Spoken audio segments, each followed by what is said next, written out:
Welcome to this explainer. Today we're doing a deep, honestly kind of chilling dive into a piece of Southeast Asian folklore that completely blurs the line between our everyday physical reality and, well, unseen dimensions. We're looking at a documented oral history from Sumatra, and let me tell you, the structure of this story is absolutely fascinating. I mean, just think about this for a second. What happens when you accidentally cross into a glowing city that literally shouldn't exist? Sounds like straight-up science fiction, doesn't it? But for one fiercely skeptical local midwife, this wasn't some made-up story. It was just a normal Tuesday night that completely spiraled into the unbelievable. So we're going to break down the facts, the history, and the incredibly high stakes of this supernatural journey. Section 1. The Orang Bunyian myth, or Mitos Makhluk Bunyian. Okay, let's dive into this. Before we can follow our midwife into the dark forest, we've got to understand the core lore here. The Orang Bunyian are mythical, human-like beings in Southeast Asian folklore. They're believed to live in advanced, parallel dimensions that exist right alongside ours, often overlapping with our dense forests or really remote areas. But here is the absolutely crucial anatomical detail to remember. They look almost exactly like us, except for one thing. They completely lack a philtrum. You know that little vertical groove right between your nose and your upper lip? Yeah, theirs is totally smooth. Keep that specific physical detail in your mind, because it's going to firmly anchor us in the mythos later on. Section 2. The Kampung Hijau Pact, or Perjanjian Kampung Hijau. To really get how this parallel world interacts with ours, we have to rewind back to the 1950s, to the founding of a super remote settlement we'll call Campo Hija. The founder, Datu Kasi, didn't just go in and start chopping down trees. No, he forged a delicate, unseen treaty with the Bunyian locals who were already there. And this treaty was strict. To maintain harmony, villagers had to observe a 3-day annual prayer ritual called a Salamatan. During those 3 days, the rules were simple but absolute. No leaving the house, no picking plants, no animal slaughter, and absolutely no bathing in the river. Why such specific bans? Because breaking them disrupts the Bunyian. The locals believed that during this exact 72-hour window, the unseen locals were out gathering their own resources to take back to their dimension. But, human memory is pretty short. Years after the founder died, the village basically forgot all about these rules. They just abandoned them. And the fallout was immediate and frightening. A villager named Pak Sahid fell ill with this mysterious wasting illness. He was delirious, super weak, and regular doctors, they couldn't do a thing for him. The real turning point only happened when another villager, Pak Idi, had this incredibly ominous dream. In the dream, he was pulled into the Bunyan realm, treated like a guest, and given a very clear warning. We just want to collect our debt. Boom! The village immediately reinstated the 3-day ritual, and Pak Sahid, he miraculously recovered in a matter of days. Section 3. Breaking the Sacred Taboo, or Melanggar Pantangan Suci. So the rules were proven real. The village respected them again, and decades pass.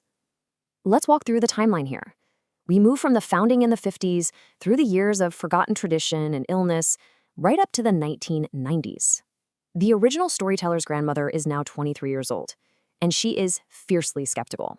To her, the Bunyan are just silly stories made up to scare children.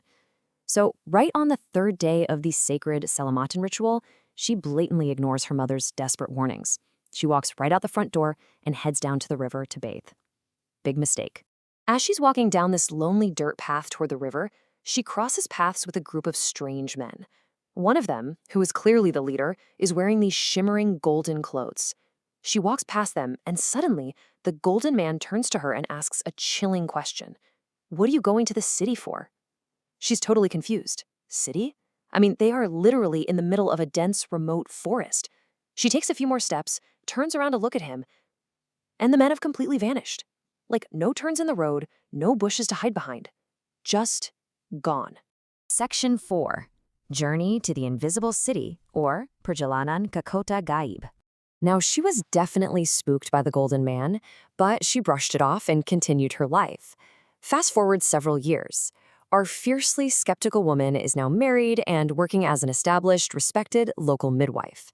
She's constantly taking late-night emergency calls, and in her normal, everyday physical reality, her traditional payment for delivering a baby is super humble and highly symbolic. A needle and thread, which represents a sharp mind and skill, alongside pieces of turmeric, which is used as a traditional antiseptic for the newborn's umbilical cord. But one night, right around 10 p.m., a frantic man bangs on her door. His wife is in labor, so our midwife grabs her bag and follows him straight into the pitch-black woods. And this brilliantly illustrates the sheer craziness of what happens next. They walk for a bit, and the scenery just shifts. It completely shatters her reality. She goes from her rustic village, actually, scratch that, it wasn't just rustic, it was completely off the grid, with just simple wooden and bamboo structures lit by torches, to suddenly staring at massive, glowing gates with golden carvings. Inside, towering palaces and impossibly bright lights. Keep in mind, this is an era way before electricity ever reached her remote village. Without even realizing it, she has walked straight out of the physical world and right into the glowing Bunyian metropolis. But hey, she's a professional. Despite being in this totally surreal environment, her training kicks in.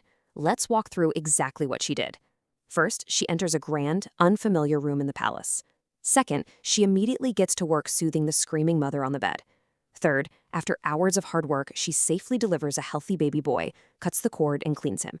And finally, step 4, she accepts her traditional payment from the family, what she assumes is just a needle, thread, and some turmeric, all wrapped up tightly in a banana leaf. Section 5. Turmeric turned to gold, or kunyit menjadi emas. Because the father has to stay with his wife, our midwife starts this really nervous, totally solitary walk home. She's hurrying along, clutching her banana leaf payment, and finally steps out through those massive, glowing gates. A few moments later, as she's tucking the leaf into her bag, she just happens to glance over her shoulder. And the glowing gate? It had completely vanished. The towering palaces, the bright lights, the entire city, just gone, swallowed up by the dark, empty forest. That terrifying realization hits her, and she literally sprints the rest of the way home in an absolute panic. She gets home, scrubs up, and just collapses into a deep sleep. But when she wakes up, her physical reality violently clashes with her spiritual one. Here's the twist. She thinks she was just out working all night delivering a baby. Her husband, though, he's staring at her in absolute shock. He tells her she hasn't been out at all. She has been lying completely comatose, completely unconscious in her bed for 3 straight days.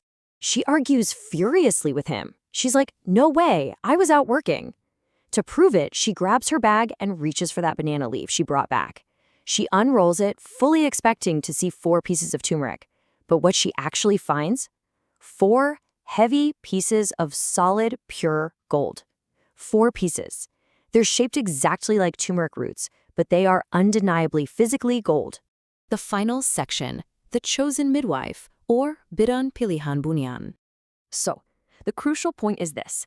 Faced with 4 pieces of solid gold and 3 missing days of her life, her skepticism was completely shattered. She and her husband immediately went to the village elder to explain the whole crazy situation, and the elder finally connected all the dots from her past. Remember the glowing man at the river decades ago? Well, the elder explained that the river wasn't just a river.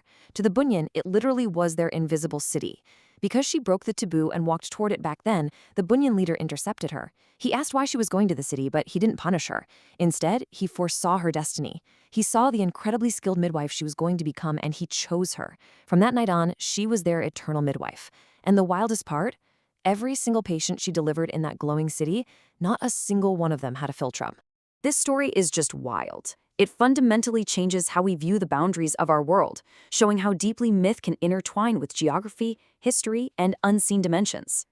So I want to leave you with this question to really chew on. Do you have Bunyian myths in your region? Take a close look at the folklore hiding in your own backyards, because if you look closely enough, you might just find a glowing city waiting in the forest. Thanks for joining me on this explainer, and keep learning.